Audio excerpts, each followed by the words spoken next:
പ്രകാശമേ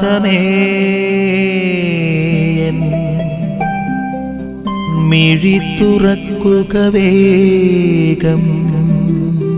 മിശിഹായിൽ പ്രിയപ്പെട്ടവരെ, എമ്മാവൂസിലേക്ക് പോകുന്ന ശിഷ്യന്മാരാണ് ഇന്നത്തെ ചിന്താവിഷയം.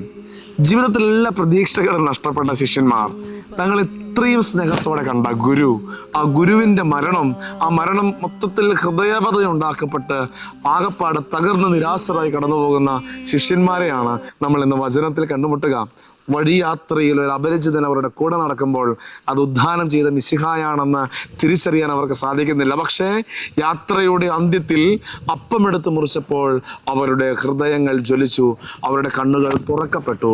പ്രിയപ്പെട്ടവരെ, കർത്താവിനെ കണ്ടുകൊണ്ട് ഹൃദയങ്ങൾ ജ്വലിക്കുന്ന, കണ്ണുകൾ തുറക്കപ്പെടുന്ന ഒരു ജീവിതത്തിൻ്റെ ഉടമകളായി നമ്മൾ മാറേണ്ടതുണ്ട്. അതിന് ഉദ്ധാനം ചെയ്ത് ഈശോ മിശിഹായെ നമ്മൾ അനുഭവിക്കണം.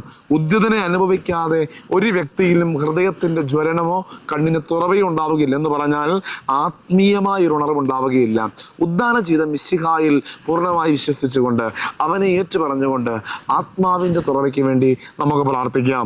ഈ ശിഷ്യ സമൂഹം അനുഭവിച്ചതുപോലെ ഉദ്യതനെ വൈകിയാണെങ്കിലും അവർക്ക് ഉദ്യതനെ തിരിച്ചറിഞ്ഞു. അതുപോലെ ഉദ്യതനെ തിരിച്ചറിയാൻ തക്ക വിധത്തിൽ കണ്ണുകളുടെ തുറവി, ഹൃദയത്തിൻ്റെ ജ്വലനം ഞങ്ങൾക്കും നൽകണമേ എന്ന് നമുക്ക് ആത്മാർത്ഥമായി പ്രാർത്ഥിക്കാം. ആമേൻ.